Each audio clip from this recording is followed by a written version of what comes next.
Hello friends, स्वागत है आप सभी का आपके अपने YouTube channel Shri classes by Ravi Sahu में। फ्रेंड्स, पता नहीं अब छत्तीसगढ़ में होने वाली भर्तियां और क्या क्या दिन दिखाएंगी। संविदा को पूरी सैलरी और रेगुलर को मिलेगा स्टाइपेंड। ऐसा संशोधन हमारे छत्तीसगढ़ में वित्त विभाग के द्वारा किया गया है।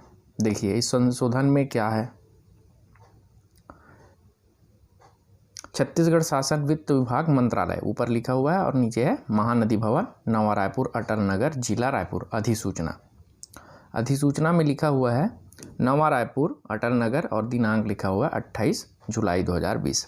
अब मेन जो लाइन है उसको पढ़ता हूँ मैं। भारत के संविधान के अनुच्छेद 309 के परंतुक द्वारा प्रदत्त शक्तियों को प्रयोग में लाते हुए छत्तीसगढ़ के राज्यपाल एतद द्वारा छत्तीसगढ़ मूलभूत नियम में निम्नलिखित और संशोधन करती है, अर्थात ऐसा करके आगे लिखा हुआ है।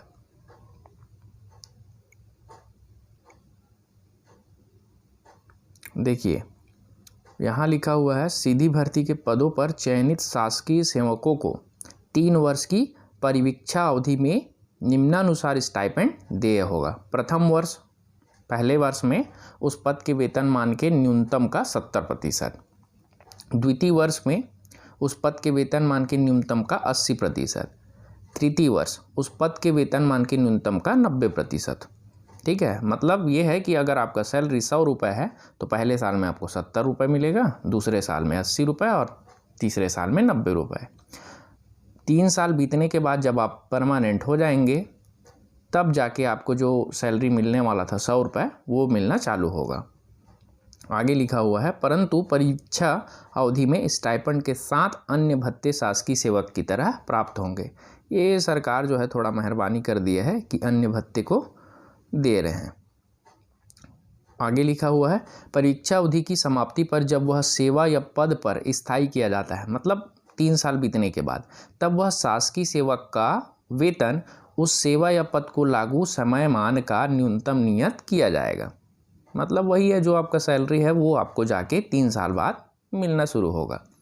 फिर अगला बिंदु है सीधी भर्ती के पदों पर चयनित शासकीय सेवकों में छत्तीसगढ़ लोक सेवा आयोग मतलब पीएससी, सीजीपीएससी वालों के लिए भी है, आयोग से चयनित अभ्यर्थी की नियुक्ति भी सम्मिलित है। उसके बाद नीचे लिखा हुआ छत्तीसगढ़ के राज्यपाल के नाम से तथा आदेशानुसार।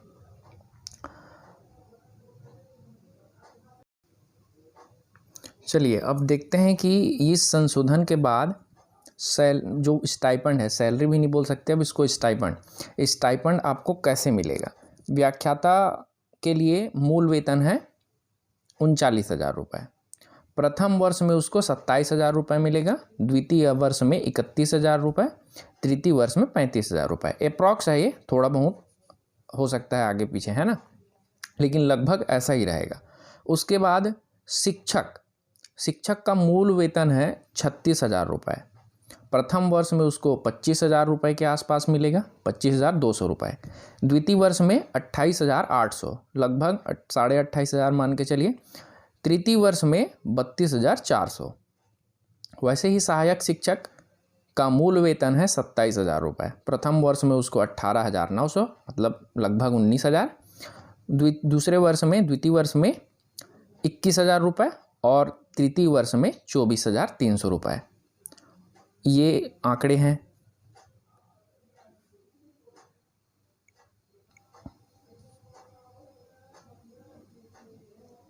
इसका विरोध किसी भी बेरोजगार को नहीं करना चाहिए क्योंकि इस संकट के समय यह संशोधन नौकरी दिला सकती है। परंतु यहाँ जो स्टाइपेंड शब्द का इस्तेमाल किया गया है उसे हटाकर सैलरी लिखा जाना चाहिए और 3 वर्ष के बाद जब चौथे वर्ष में नियमित हो जाएंगे तो सैलरी जैसा है वैसा ही मिलना चाहिए, मतलब पूरा सैलरी मिलना चाहिए। इसके बाद इस संशोधन में कोई दिक्कत नहीं है। अगर ये वीडियो आपको पसंद आया है तो चैनल को लाइक, शेयर और सब्सक्राइब करना ना भूलें क्योंकि ज्ञान और खुशियाँ बांटने से ही बढ़ती है।